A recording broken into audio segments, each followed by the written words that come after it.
بسم اللہ الرحمن الرحیم۔ شروع اللہ کا نام لے کر جو نہایت مہربان اور رحم کرنے والا ہے، اور سبھی طرح کی تعریفیں اللہ کے لیے ہیں جو تمام مخلوقات اور جہانوں کا پروردگار اور بہت غفور الرحیم ہے۔ روشن راہ کی حکایات رومی سیریز میں آپ سب کو خوش آمدید۔ یہ حکایت ایک مکالمہ ہے جو کہ حضرت عزرائیل علیہ السلام اور خدا کے درمیان ہوا کہ ایک مرتبہ اللہ تعالیٰ نے روحیں قبض کرنے والے فرشتے عزرائیل علیہ السلام سے دریافت کیا، اے عزرائیل، آج تک جن لوگوں کی روح تو نے قبض کی ان میں سے کسی پر تجھے کبھی بھی رحم آیا ہو؟ تو حضرت عزرائیل علیہ السلام نے عرض کیا کہ اے پروردگار، تو خوب جانتا ہے کہ روح قبض کرتے وقت ہمیشہ میرا دل دکھتا ہے، لیکن تیرے حکم سے سرتابی کی مجال کہاں؟ خدا نے پوچھا، یہ بتا کہ تجھے کس پر سب سے زیادہ ترس آیا اور کس کی موت پر تیرا قلب تڑپا؟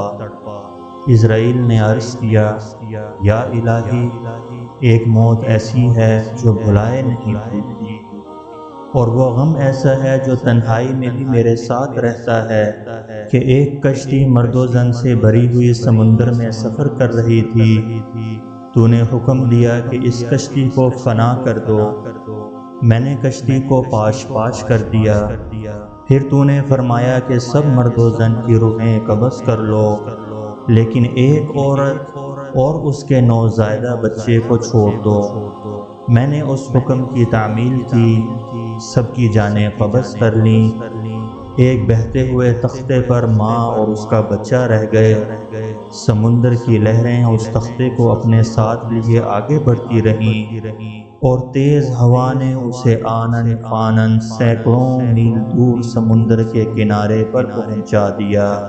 میں اس ماں اور بچے کے بچ جانے سے بہت خوش ہوا، لیکن اسی آن حکم صادر ہوا کہ اے عزرائیل، جلدی ماں کی روح بھی قبض کرو اور بچے کو اکیلا چھوڑ دو۔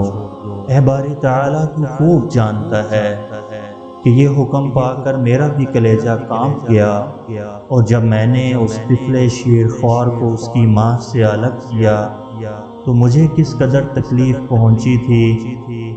اب اس واقعے پر ایک مدت بیت چکی، لیکن وہ بچہ برابر یاد آتا ہے۔ حضرت حق جل جلالہ نے عزرائیل کی عرض سن کر فرمایا، کیا تو جانتا ہے کہ وہ بچہ اب کہاں ہے اور کس حال میں ہے؟ تجھی کو علم ہے میرے پروردگار۔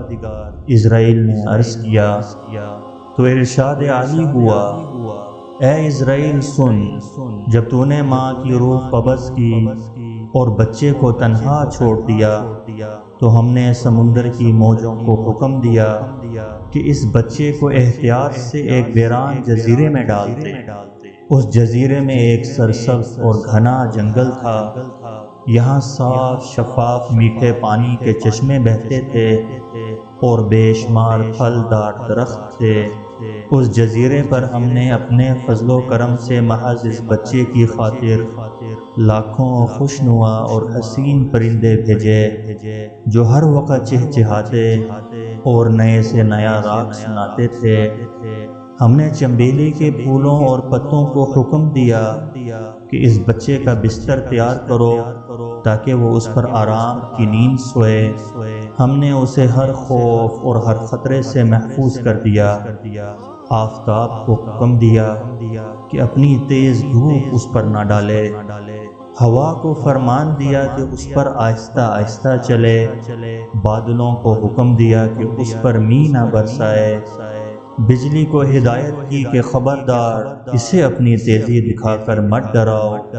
انہی دنوں جنگل میں بھیڑیے کی مادہ نے بچے دیے، ہم نے اسے حکم دیا کہ اپنے بچوں کے ساتھ اس آدمی کے بچے کو بھی دودھ پلا، اس کی دیکھ بھال کر اور اسے کوئی تکلیف نہ پہنچے۔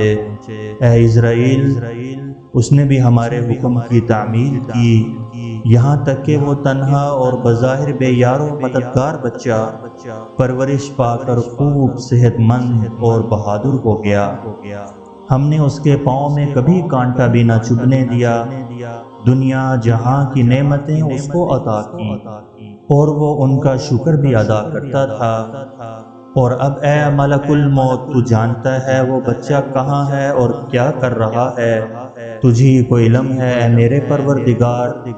اسرائیل نے سجدہ کرتے ہوئے عرض کیا تو اللہ جل جلالہ نے فرمایا وہ بچہ تو نمرود بن گیا، اور اس نے میرے خلیل ابراہیم علیہ السلام کو آگ کے الاؤ میں جھونکا ہے، اور اب وہ خدائی کا دعویٰ کر کے لوگوں کو میری راہ سے ہٹاتا ہے اور ان پر تشدد کرتا ہے۔